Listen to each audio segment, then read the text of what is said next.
as morning light begins to shine, I seek your word and make it mine. In quiet moments, faith is born.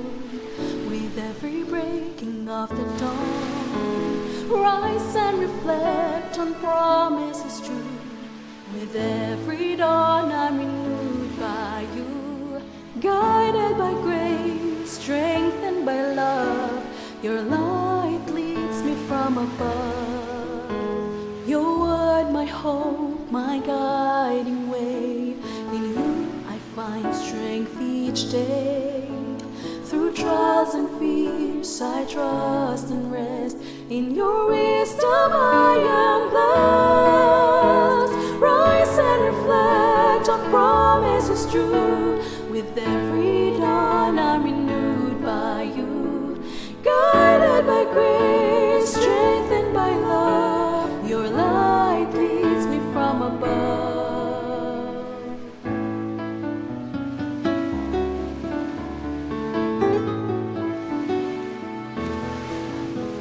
Your word, my hope, my guiding way. In you I find strength each day. Through trials and fears I trust and rest.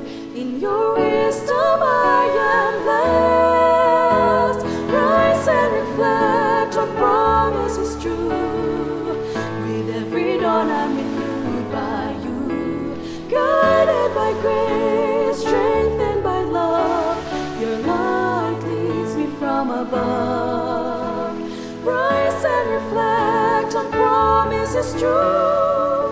With every dawn I'm renewed by you. Guided by grace, strengthened by love, your light leads me from above. Your light leads me from above.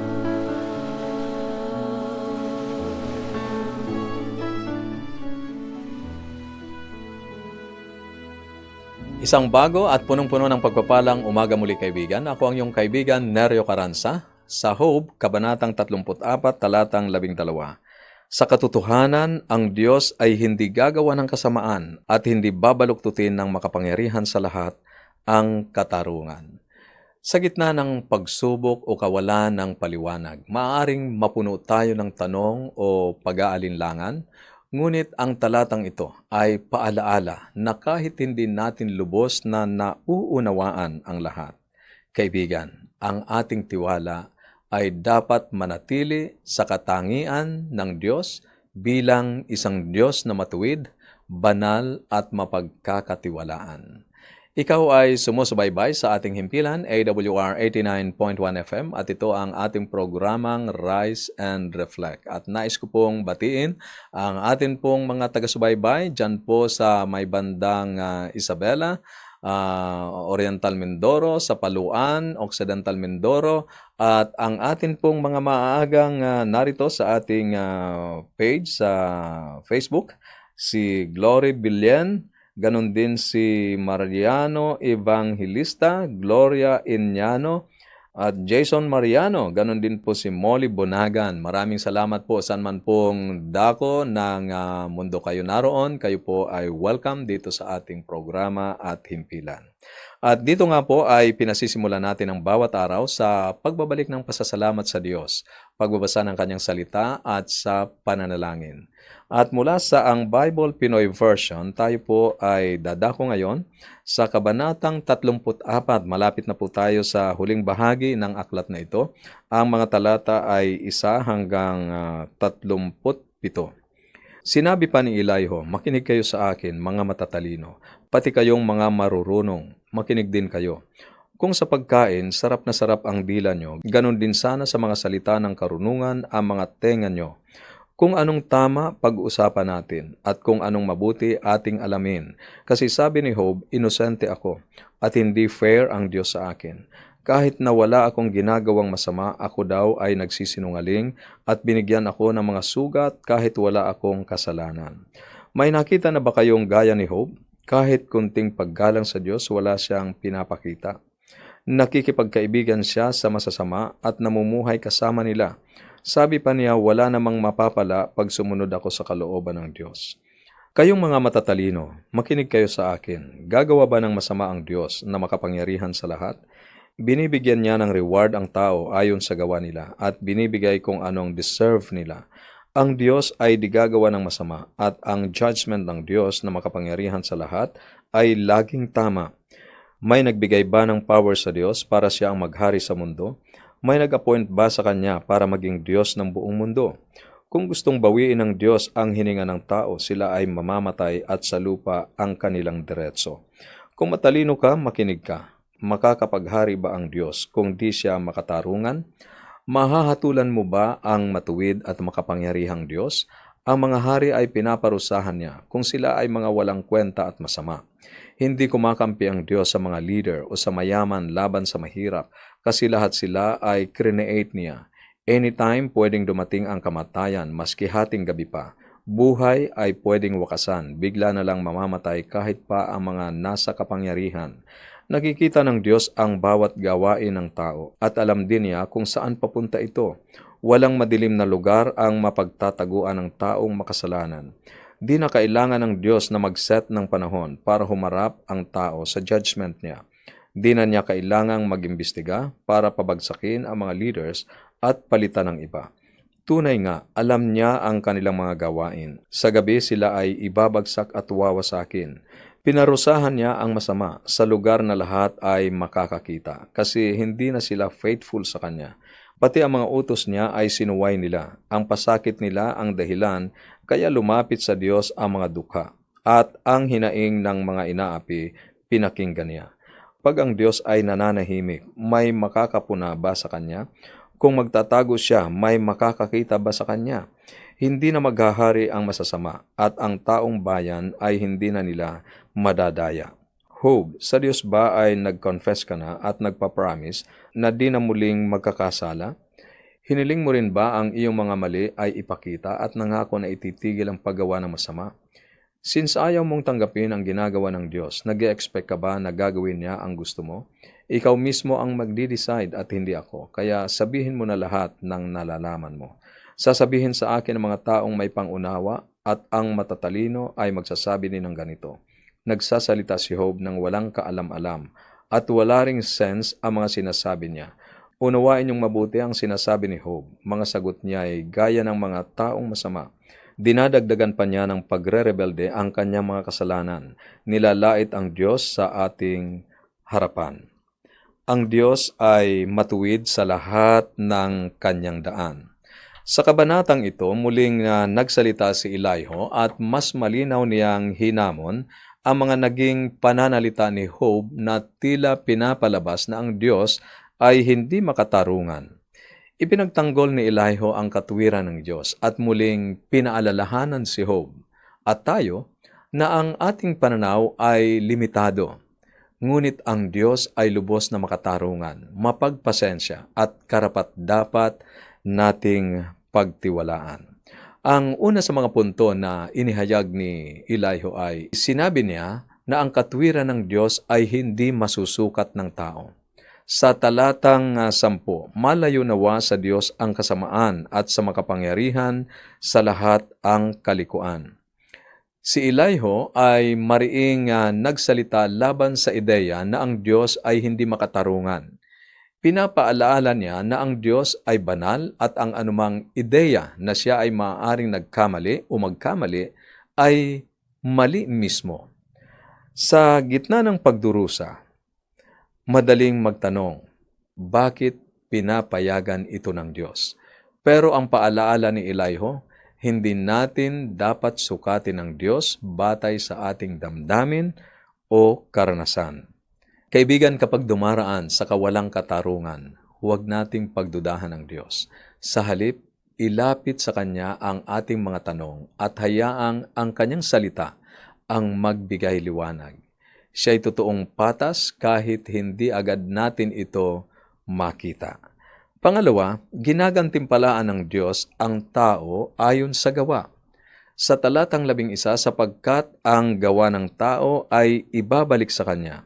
Dito ay pinapaalalahanan ni Elihu si Job at tayo na ang Diyos ay nakikita ang bawat gawa ng tao o natin at ginagantimpalaan niya ang bawat isa ng fair. Hindi man ito kaagad o agad-agad lagi nating natatanggap, pero ito ay tiyak at makatarungan. Ang mga matuwid ay hindi nakakalimutan ng Diyos at ang masasama, bagaman tila umuunlad sa kasalukuyan sa buhay na ito, ay haharap pa rin sa paghuhukom o justice. Kaibigan, huwag mawala ng pag-asa sa paggawa ng mabuti kahit parang walang resulta. Ang Diyos ay makatarungan at Siya ang magbibigay ng tunay na gantimpala sa kanyang kapanahunan. At pangatlo, maging maingat sa pananalita laban sa Diyos. Sa talatang 9 ng Kabanatang 34, sapagkat siya ay nagsabi, walang pakinabang sa tao ang makipagkasundo sa Diyos. Isa sa mga matitinding pahayag ni Elihu ay ang pagpuna sa sinabi ni Job na tila walang silbi ang pagiging matuwid. Kapag tayo ay sugatan o nawawala ng pag-asa, maaaring makapagsalita tayo ng laban sa Diyos o makapagpahayag ng hinanakit. Hindi dahil galit tayo sa Kanya, kundi dahil lubos tayong nasasaktan. Ngunit ang paalaala sa atin ni Elihu, ang ating mga pananalita ay mahalaga. Kaya kapag dumadaan sa pagsubok, piliin pa rin nating magsalita ng may pananampalataya. Kaibigan, kapag ang puso ay puno ng sakit, ilabas ito sa panalangin, hindi sa pagrereklamo o pagtatampo sa ating Panginoong Diyos. Ang panalangin ay ligtas na lugar kung saan mo maaaring ibuhos ang lahat ng iyong damdamin. Pero panatilihin ang puso sa pagkilala na ang Diyos ay makatarungan at tapat. Pakinggan mo ang sinasabi ni Apostol San Pablo sa Kabanatang 4 ng Efeso, talatang 29 hanggang 32. Huwag kayong magsasalita ng masama, kundi iyong makabubuti at angkop sa sitwasyon para maging kapakipakinabang sa nakakarinig. At huwag ninyong bigyan ng kalungkutan ang banal na Espiritu ng Diyos, sapagkat ang banal na Espiritu ang siyang tanda na kayo'y sa Diyos at siya ang katiyakan ng kaligtasan nyo pagdating ng araw. Kaibigan, may mga pagkakataon ba na pinagdudahan mo ang katarungan at fairness ng ating Panginoong Diyos dahil sa iyong karanasan o pinagdaraanan? Sa anong bahagi ng buhay mo kailangan mong muling manalig sa justice, sa hustisya at katwiran ng Diyos? Para sa iyong comment and reflection, maaari kang mag-text sa ating mga numero 0917-1742-777, 0917-1742-777, at sa 0918-9447-891. 0918-9447-891. Sa pagkakataong ito, nais ko po kayong anyayahan na tayo ay lumapit sa Panginoon sa pamamagitan ng pananalangin. Tayo po ay manalangin. Nagpapasalamat kami sa iyo, Panginoong Diyos, sapagkat ang iyong pamamaraan ay hindi katulad ng aming mga tao. Diyos na matuwid at makatuwiran sa lahat, patawarin mo po kami sa mga sandaling pinagdudahan namin ang iyong kabutihan. Sa mga panahon ng sakit at kawalan ng kasagutan, turuan mo kaming manampalataya. Bigyan mo po kami ng pusong nagpapakumbaba at dila na marunong magpuri kahit sa gitna ng unos at trahedya. Ikaw ay tapat at makatarungan sa lahat ng iyong daan. Maraming salamat po sapagkat ikaw ang aming Diyos. Sa pagkakataong ito, akin pong itinataas ang mga kahilingan at dalangin ng aming mga giliw na tagapakinig. Inyo po sanang pakinggan, Panginoon, lalong-lalo na po ang mga kahilingan na makapagpapatibay, makapagpapatatag ng kanila pong pananampalataya sa inyo, magbubuo ng kanilang pamilya sa pananampalataya at paglilingkod sa inyo. At tulungan po, Panginoon, na ang may mga challenge sa kanila pong negosyo, na inyo pong palaguin ang ipinagkatiwalang hanap buhay at negosyo sa kanila upang patuloy po silang makapag-suporta sa inyo pong nagtatapos na gawain. Maraming salamat po sa pagdinig nyo sa aming panalangin, sa pag-iingat na inyo pong ipagkakaloob sa amin sa buong maghapong ito sa pangalan ng aming tagapagligtas na si Jesus. Amen. Amen. Kaibigan, ako po ay muling nagpapasalamat sa inyo pong maagang pag-tune in dito po sa ating himpilan, AWR 89.1 FM, dito sa ating programang Rise and Reflect, saan man po kayo naroon. Maraming salamat po sa inyo. At muli ko pong inio-offer ang atin pong booklet na Pag-asa para sa mga panahong maligalig. Mapapasa inyo po ang babasahing ito kung inyo pong ipapadala ang inyong kompletong pangalan at address sa atin pong mga numero 0917-1742-777, 0917-1742-777, at sa 0918-9447-891. 0918-9447-891. At kung kayo po ay nasa Facebook, kayo po ay maaaring mag-comment dyan sa comment section. Ito ang iyong kaibigan, Neryo Caranza, na nagsasabing huwag kang matakot, huwag kang mangamba, huwag kang mag-alala. The Lord is always near you. Susunod, may nagmamahal sa iyo. God bless.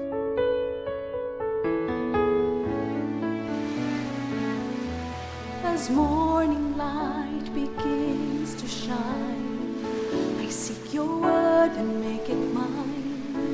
In quiet moments, faith is born. With every breaking of the dawn, rise and reflect on promises true. With every dawn, I'm renewed by you. Guided by grace, strengthened by love, your light leads me from above. Your word, my hope, my guiding way. In you I find strength each day. Through trials and fears I trust and rest. In your wisdom I am blessed. Rise and reflect on promises true. With every dawn I'm renewed by you. Guided by grace, strengthened by love, your light leads me from above.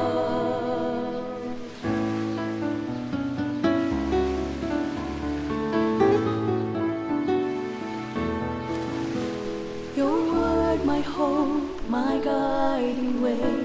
In you I find strength each day. Through trials and fears I trust and rest.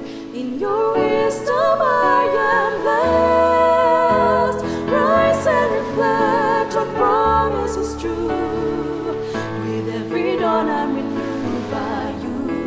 Guided by grace, strengthened by love, your light leads me from above. Rise and reflect on promises true.